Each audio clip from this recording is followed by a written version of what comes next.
Oi gente, tudo bem com vocês? Hoje nós vamos falar sobre as indulgências, um tema muito importante para a nossa caminhada espiritual, entender como que é essa dinâmica, esse mecanismo espiritual, como aplicá-la na nossa vida ou para alguém que já faleceu, e realmente as indulgências são importantes ou foi algo que é inventado pela igreja? Então, neste vídeo nós vamos abordar todo este tema e eu espero que vocês gostem. Então, gente, antes de a gente entrar no conceito mesmo de indulgência, a gente tem que esclarecer alguns conceitos anteriores, né? Pra gente poder, então, clarear e poder entender melhor o que é a indulgência. Então, primeiramente, nós temos que distinguir aquilo que é o pecado mortal e aquilo que é o pecado venial, essa diferença de graus que existe também na realidade do pecado. O que significa pecado? Pecado vem de um vocábulo grego que se chama hamartia, que significa errar o alvo, né? Uma culpa, uma falha, ou seja, quando nós queremos atingir um objetivo e nós falhamos, nós erramos, nós recebemos uma culpa. Então, isso acontece quando nós pecamos. E o pecado ele se torna grave quando nós atingimos frontalmente os 10 mandamentos, né? O decálogo, que é a instrução perfeita que Deus deixou a nós para caminharmos em amor e em segurança, né, na nossa vida, tanto aqui da terra e para alcançarmos a vida também lá do céu. Então, os 10 mandamentos é como a gente pudesse entender assim, as leis do trânsito, né? Não existem as leis do trânsito que nós precisamos para poder trafegar com segurança, para poder também chegar aos nossos destinos, se não pode acontecer um acidente ou até mesmo um óbito, ou as leis civis que ajudam, né, a convivência no bem comum. Então, também os 10 mandamentos, ele nos traz essa realidade, né? Por isso que Jesus ele não veio abolir a lei, mas ele veio cumprir em plenitude para nos ensinar a vivência dos 10 mandamentos. E a Sagrada Escritura nos mostra que existem graduações de pecados, existem os pecados graves, existem os pecados veniais. Lá em 1 João 5, do versículo 16 ao 17, fala assim: se alguém vir pecar seu irmão, pecado que não é para a morte, orará, e Deus dará vida àqueles que não pecarem para a morte. Há pecado para a morte, e por esse não digo que ore. Toda iniquidade é pecado, e há pecado que não é para a morte. Então, a Sagrada Escritura nos deixa de forma bem clara que toda iniquidade é um pecado, mas existem pecados que são para a morte, existem pecados que não são para a morte. Então vamos entender um pouquinho melhor o que é isso. Lá no Catecismo da Igreja Católica, no parágrafo 1855, nós vemos um pouquinho sobre a definição do pecado mortal, que fala assim: o pecado mortal destrói a caridade no coração do homem por uma infração grave da lei de Deus. Desvia o homem de Deus, que é o seu fim último e sua bem-aventurança, preferindo um bem inferior, né? E também no Catecismo, no parágrafo 1849, fala assim: o pecado é uma falta contra a razão, a verdade, a consciência reta. É uma falta ao amor verdadeiro para com Deus e para com o próximo, por causa de um apego perverso a certos bens. Fere a natureza do homem e ofende a solidariedade humana. Foi definido como uma palavra, um ato ou um desejo contrários à lei eterna. Por isso que o pecado ele pode ser por pensamentos, atos, palavras, omissões, né? Como nós proferimos no nosso ato de contrição. Ou seja, né, o pecado é esse amor a si mesmo até o desprezo de Deus. E para você cometer um pecado grave, você precisa então desses 3 requisitos, que é a matéria ser grave, ou seja, ser uma infração aos 10 mandamentos, você ter um pleno conhecimento, então você conhecer que aquela realidade é grave, e você também ter um pleno consentimento da vontade, né? Você quis aquilo, então você realmente cometeu o pecado grave. Então você tem que ter esses 3 requisitos para ser pecado grave. Uma pessoa que cometeu um pecado grave, que está em pecado mortal, por ela não estar mais com essa união, né, da amizade com Deus, por ela, né, ter declarado já pela sua vontade que ela não quer ter a amizade com Deus, né, ela não pode comungar o corpo e o sangue de Jesus, para que ela não comungue a sua própria condenação, né? Como a gente vê lá em 1 Coríntios 11, 28, 32.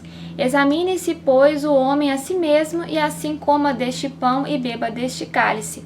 porque o que come e bebe indignamente, come e bebe para sua própria condenação, não discernindo o corpo do Senhor. Mas e aí, cometi um pecado mortal, então e agora? Não tem mais jeito? Qual que vai ser a solução, né, dos nossos problemas? O sacramento da confissão, né, que o Senhor estabeleceu, instituiu a nós. E lá no Catecismo, né, o 1861 fala assim: o pecado mortal é uma possibilidade radical da liberdade humana, como o próprio amor. Acarreta a perda da caridade, a privação da graça santificante, isto é, do estado de graça. Se este estado não for recuperado mediante o arrependimento e o perdão de Deus, causa a exclusão do reino de Cristo e a morte eterna no inferno, já que nossa liberdade tem o poder de fazer opções para sempre, sem regresso. Então, quando nós realmente, né, fizemos ali aquela opção, né, pelo pecado mortal, nós precisamos também fazer a opção de retornar ao amor de Deus pela misericórdia dele. E isso se faz pelo sacramento da confissão que o Senhor instituiu, né, na tradição apostólica. Eu falo um pouquinho da tradição apostólica lá no vídeo Deus tem uma igreja, então confere lá se você quiser ver melhor. Mas só pra gente dar uma pincelada aqui, lá em João 20:23 fala, né? Aqueles a quem perdoardes os pecados, são-lhes perdoados. E aqueles a quem os tiverdes, ser-lhe-ão retidos. Jesus dá essa faculdade aos apóstolos para que eles possam perdoar ou então reter os pecados. Dessa forma, quando nós confessamos os nossos pecados, aquele pecado grave, ele vai, né, ele se dissolve no oceano da misericórdia de Deus. Então, toda aquela culpa, né, que nós tivemos, né, pelo ato do nosso pecado, ele é apagado no sacramento da confissão. O que é então o pecado venial, né? O pecado venial, ele também é uma iniquidade, porque também é um pecado, mas ele não fere frontalmente os 10 mandamentos. Ele sim substitui a caridade, acontece sim uma ofensa, uma ferida à caridade, mas não há essa ruptura com a união com Deus. E o acúmulo dos pecados veniais geram a tibieza, que é esse estado de frouxidão espiritual, de falta de ardor, de letargia, né, na vida espiritual. E como que a gente identifica os pecados veniais? Alguns exemplos, por exemplo, quando a gente está disperso na oração, não tem atenção à Santa Missa, quando temos atrasos, negligências, podendo prejudicar os outros. Entendendo então essa questão do pecado grave e do pecado venial, nós temos agora fazer uma outra distinção, que é a diferença entre culpa e pena. O que é isso, né?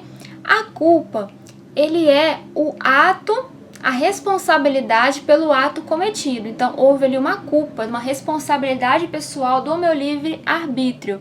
E também existe a pena, ou seja, a consequência que aquela culpa gerou, né? A consequência do pecado. Isso nós chamamos de pena temporal. Então, vamos analisar aqui um pouquinho no nível prático. Por exemplo, uma pessoa ela é consagrada a Deus, mas uma pessoa, ela infringiu os 10 mandamentos, né? Ali o não levantar falso testemunho. E ela pega essa pessoa consagrada e faz uma calúnia, como se ela fosse uma prostituta, por exemplo.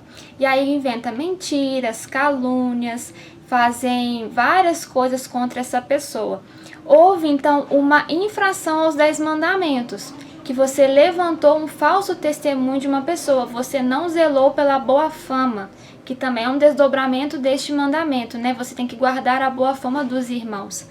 Mas você, então, inventou várias coisas dessa pessoa. Então, houve a culpa, ou seja, a responsabilidade do ato. Uma pessoa teve essa iniciativa de fazer o mal, né? De infringir os 10 mandamentos. Mas além desta culpa, que vai ser perdoada no sacramento da confissão, houve a pena, ou seja, toda a desordem que aquela calúnia, mentira, difamação gerou, né, na sociedade, por exemplo, em relação àquela pessoa.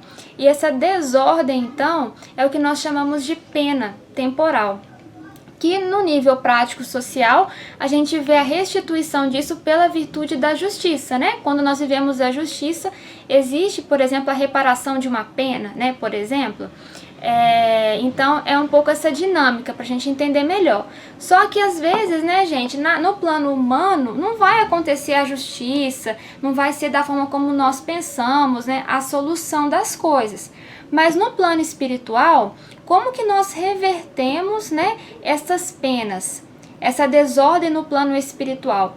É através das indulgências. As indulgências, então, elas vão reorganizar no plano espiritual todas essas consequências que aconteceram da culpa do pecado, né? A culpa que já foi perdoada.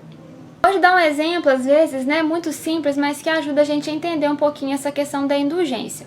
Por exemplo, você está em casa, né, você tem um vaso muito sim, importante da sua família, uma tradição, um vaso muito chique, sim, muito importante, mas o seu filho ali, por um descuido, ele quebrou este vaso. E aí ele fica muito arrependido, ele vai lá até o seu pai e pede perdão. Perdão, papai, porque eu quebrei o vaso, né? E aí o pai fala, tudo bem, meu filho, você está perdoado, você é mais importante que este vaso, né?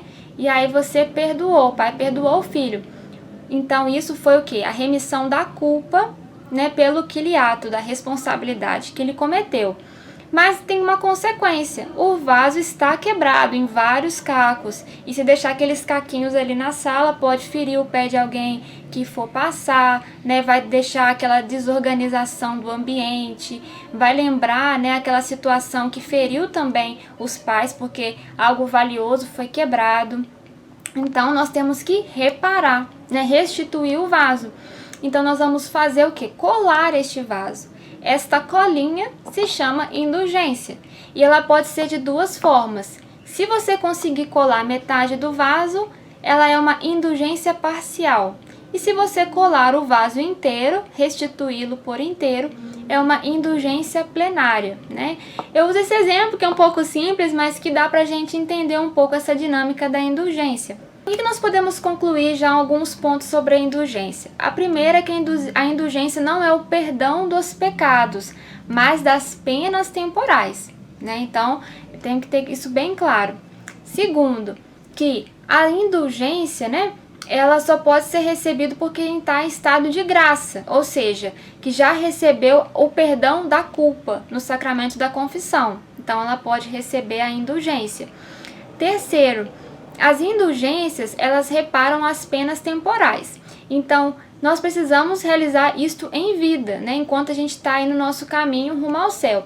Se nós morrermos com as penas temporais, nós vamos então completar isso lá no purgatório, porque no céu não entra nada de impuro, como nós vemos lá em Apocalipse 21, 27. Então, ou nós reparamos aqui nesta terra, ou nós vamos reparar no purgatório, que é bem pior, né? Porque a dor lá no purgatório é bem intensa, mas existe também essa oportunidade da misericórdia de Deus do purgatório. Depois eu vou fazer um vídeo sobre o purgatório também. E as indulgências, elas só podem ser recebidas pela pessoa para aplicar para a sua própria vida ou para uma alma que já está no purgatório. Então você pode receber uma indulgência plenária, por exemplo, parcial, e pedir para Deus aplicar essa indulgência para uma alma no purgatório. E o Senhor, né, ele vai avaliar ali se ele vai querer aplicar ou não, né? Então você confia tudo à misericórdia de Deus. Por isso que você pode aplicar mais de uma vez as indulgências para a mesma alma. Mas você só pode receber em vida para você. Você não pode aplicar indulgência para outra pessoa em vida, né? Nessa matéria, cada um vai ter que enfrentar o seu próprio débito. E a definição de indulgência no catecismo, né, o parágrafo 1471, fala assim: a indulgência é a remissão perante Deus da pena temporal devida aos pecados cuja culpa já foi apagada. Remissão que o fiel devidamente disposto obtém em certas e determinadas condições pela ação da Igreja, a qual, enquanto dispensadora da redenção, distribui e aplica por sua autoridade o tesouro das satisfações de Cristo e dos santos, né? A gente vai entender um pouquinho então essa dinâmica, né, do tesouro espiritual, né, o que é isso. Então, nós vamos agora refletir a origem das indulgências, o que é realmente, como começou esse processo. Nós sabemos que os remédios para o pecado são jejum, esmola e oração, que nós fazemos durante toda a nossa vida espiritual. É a nossa prática de penitência, né, de fazer morrer o homem velho para nascer o homem novo. Mas antigamente essas penitências eram muito severas. Então as pessoas tinham que ficar às vezes rezando do lado de fora da igreja, flagelação, né? Longas peregrinações. E não era assim por um período pequeno de tempo, não. Era um negócio assim realmente muito longo, às vezes 10 anos, vários anos. E isso era muito difícil para as pessoas cumprirem. Então começou a surgir na igreja um fenômeno, né, chamado as cartas de paz. Essas cartas eram escritas, né, por mártires, pessoas que estavam presas ali à espera da sua execução ao martírio, recebiam esses penitentes e pediam: olha, já que você vai morrer mesmo, né, pela causa de Jesus Cristo, né, pelo martírio, eu peço que você possa então pedir ao bispo que parte da minha pena seja revogada, ela seja então sufragada em favor do sacrifício que você vai viver, né, do doar a sua vida ao Senhor. Então eles escreviam esta carta e entregavam ao bispo. E os bispos começaram a perceber que realmente isso era possível, em detrimento do tesouro espiritual da igreja, que nós vamos falar daqui a pouquinho. Então, através disso, começou a surgir o sistema de mediação pelas indulgências, que é as obras indulgenciadas. Então, aquilo que era antigamente muito severo, muito longo, começou a ser substituído por uma oração no Santo Terço, a peregrinação a uma basílica, né? Um jejum mais leve. Por quê? Os méritos dos mártires, então, é como se pagasse, né, essas penas dessas pessoas que viviam nessa penitência severa, igual fala lá na palavra, né, em Lucas 16:6, né? Quanto deves ao meu Senhor? 100 medidas de azeite. Toma a tua conta, senta-te depressa e escreve 50. Então, as indulgências que nós recebemos hoje na igreja seriam como ainda essas cartas de paz dos santos, dos mártires, que através do mérito da fé deles, nós também recebemos, né, também este sufrágio dessas nossas penas. E o que é essa dinâmica do tesouro espiritual, né? Não é aquilo que nós achamos, né, como um bem material, que é o acúmulo de bens, né, materiais, né, o acúmulo de riquezas, mas é a satisfação, né, a reparação, os méritos, a impetração, ou seja, a intercessão pelas graças, tudo isso que foi conquistado pelo Senhor a nós de forma infinita. Então não é que nós estamos juntando, né, mas nós estamos aderindo a esse tesouro infinito e recebendo para a nossa vida. E o Senhor deixou as chaves para Pedro, né, e também aos bispos, de forma que eles pudessem não só apagar as culpas, né, dos nossos pecados, né, toda a dimensão da tradição apostólica, os padres também, né, obviamente, mas também tudo aquilo que impedisse ou dificultasse a nossa entrada no céu, que é a remissão das penas, que são também a aplicação das indulgências. Então, as indulgências, elas sempre são mediadas pela igreja, que é essa dispensadora do tesouro espiritual de Jesus, né? Aquilo que o Senhor conquistou na sua cruz de redenção por nós. Isso, né, nós podemos concluir que as indulgências, ela tem este papel de purificar e santificar o fiel à medida que ele se encontra mais unido à igreja e a Cristo.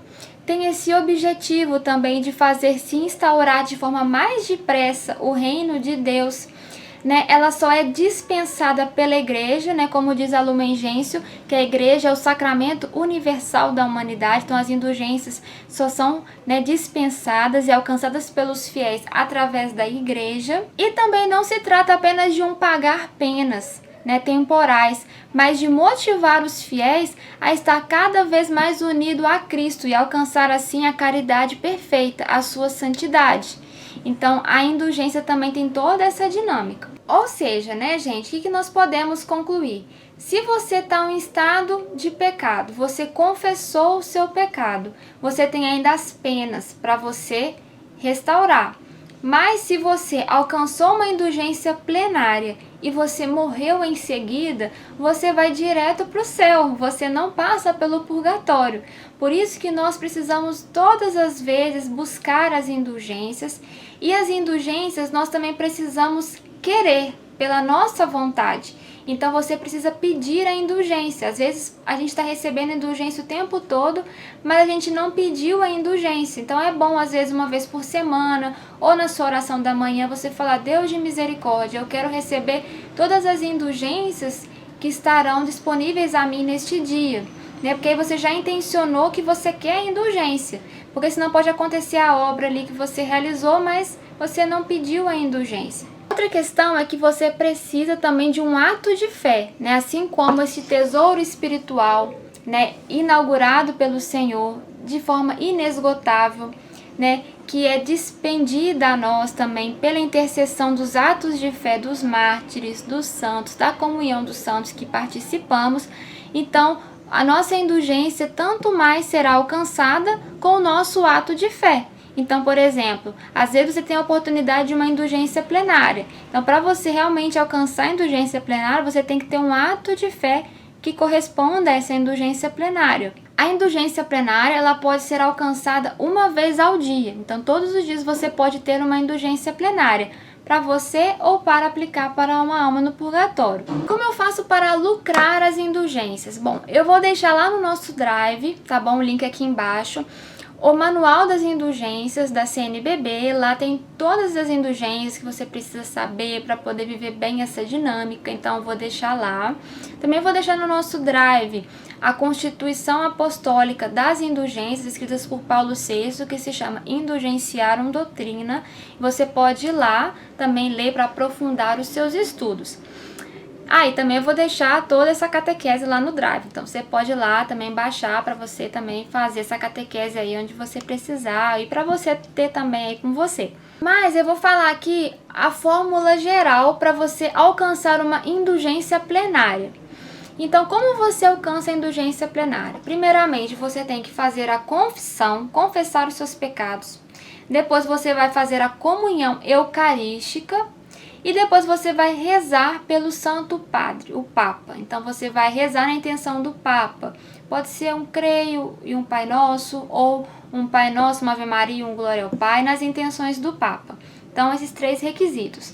Depois que você fez esses 3 requisitos, você vai escolher uma dessas 4 obras que eu vou falar aqui. Você pode escolher uma delas e aí você vai já alcançar a indulgência plenária, sempre lembrando de pedir essa indulgência. Ou rezar a via sacra, lembrando de meditar os mistérios da paixão do Senhor e trazer uma resolução prática na sua vida. Na quaresma, que nós fazemos isso de forma pública, você não precisa ir em todas as estações. Basta que uma pessoa vá, mas que você acompanhe na meditação. O segundo é rezar o Santo Terço, Você pode rezá-lo em família ou comunidade ou na igreja, meditando os 5 mistérios consecutivos de voz alta. Então você também já alcança ali a indulgência plenária. Ou ler a Bíblia por 30 minutos, ou visitar e adorar ao Santíssimo por 30 minutos. Escolhendo um destes 4 requisitos, mais aqueles 3 anteriores que eu disse, você já alcançou uma indulgência plenária. Então isso é muito importante. Você foi confessar os seus pecados, por exemplo, mas o padre, ele esqueceu ou ele não aplicou uma penitência para você. Mas mesmo assim, você se aplica, entendeu? Esses passos para você alcançar a indulgência plenária. Então é isso, gente. Espero que vocês tenham gostado dessa catequese e também vivam essa realidade, essa dinâmica espiritual também que o Senhor concede a nós através das indulgências. Como eu disse, lá no nosso Drive tem toda essa catequese, tá o link aqui embaixo, você pode baixar. E lá no final tem um anexo falando também um pouquinho sobre a dimensão de Lutero e as indulgências. Então, se você quiser também entender toda essa dinâmica histórica, o que aconteceu, você pode baixar lá e conferir. Graças a Deus, gente, Lutero não conseguiu tirar as indulgências da igreja e nem mesmo a Sagrada Escritura, que é totalmente católica. Se você gostou, clica aí no gostei, tá bom? Deixa aqui nos comentários como é a sua prática de oração, jejum, esmola e também as suas indulgências. E se inscreva no canal para você receber todos os nossos vídeos e acompanhar os nossos estudos. Ative aí o sininho para você receber também a notificação de quando estes vídeos forem pro ar e não ficar de fora de nenhum estudo. Então é isso, gente. Olha, um grande beijo para vocês. Sejam santos, graça e paz.